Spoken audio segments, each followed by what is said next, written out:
بسم اللہ الرحمن الرحیم۔ اسلام رہنما کے پیارے دوستو، السلام علیکم ورحمۃ اللہ وبرکاتہ۔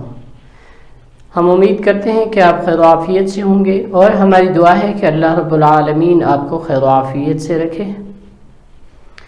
پیارے بھائیوں اور معزز خواتین و حضرات، آج کا جو وظیفہ آپ کو بتا رہے ہیں سورہ علم نشرح کا وظیفہ ہے، اور اس کا طریقہ بھی آپ کو بتائیں گے انشاءاللہ۔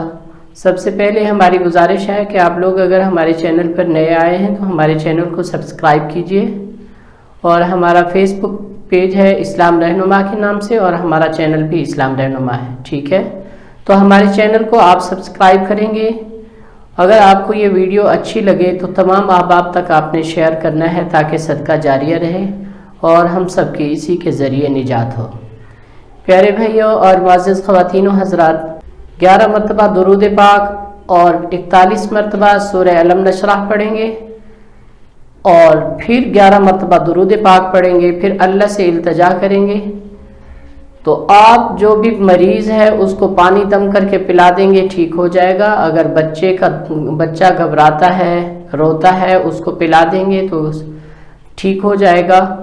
اور گھر میں اگر فاقہ اور پریشانی ہے تو اس کو 11 دن کے لیے آپ کریں گے، اللہ تبارک و تعالی آپ کا فاقہ ختم کر دیں گے۔ اگر آپ نے اس کو پڑھنا زندگی کا معمول بنا لیا تو کبھی غربت نہیں آئے گی، اور اس کے بے شمار فوائد ہیں، کیونکہ یہ قرآن کریم جو ہے انسان کی رہنمائی کے لیے آیا ہے، اور جو بھی اس سے استفادہ اٹھانا چاہتا ہے اس پہ عمل کرے، اور سب سے زیادہ بہتر وہ ہوگا جو قرآن کریم کو ترجمے سے پہلے پڑھے گا۔ یعنی اس سورت کا ترجمہ پڑھ لیں گے تو آپ کو بہت زیادہ سمجھ آ جائے گی۔